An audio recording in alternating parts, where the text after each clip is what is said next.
افخري يا بنت كسب الجمايل، حق لك لا تفخري يا القاسمية، يا ثريا الفارقة بين المثايل، علم واخلاق وجمال وجاذبية.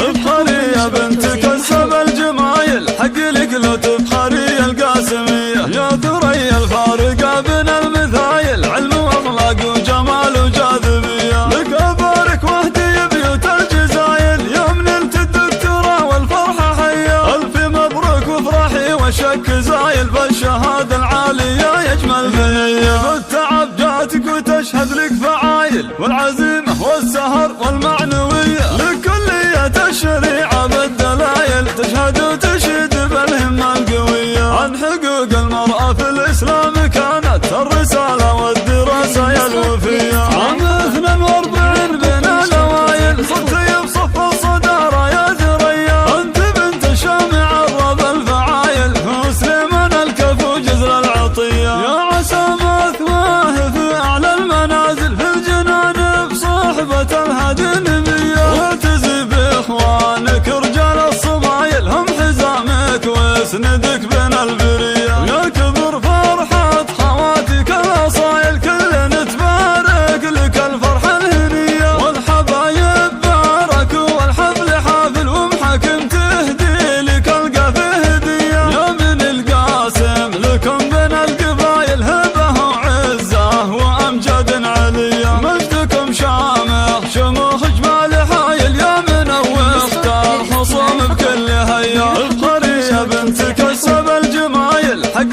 لك لو تفخري القاسمية، يا ثريا الفارقة بين المثايل، علم واخلاق وجمال وجاذبية. لك ابارك واهدي بيوت الجزايل، يوم نلت الدكتوراه والفرحة حية، الف مبروك وافرحي وشك زايل، بالشهادة العالية يجمل بنية. بالتعب جاتك وتشهد لك فعايل، والعزيمة والسهر والمعنوية، لكلية الشريعة بالدلايل، تشهد وتشهد بالهمة القوية. عن حقوق المرأة في الإسلام كانت الرسالة والدراسة يا الوفية. عام 42 بين الأوائل، صرتي بصف الصدارة يا ثريا، أنت بنت شامع الرب الفعايل، وسليمان الكفو جزل العطية. يا عسى مثواه في أعلى المنازل، في الجنان بصحبة الهدي النبية، وتزي بإخوانك رجال الصمايل، هم حزامك واسندك بين البرية. يا كبر فرحة خواتك الأصايل، كلنا تبارك لك الفرحة الهنية، والحبايب باركوا والحفل حافل، ومحكم تهدي لك القافة هدية. يا من القاسم لكم بين القبايل، هبة وعزة وأمجاد علية، مجدكم شامخ شموخ جمال حايل، يا من واختار خصوم بكل هيا.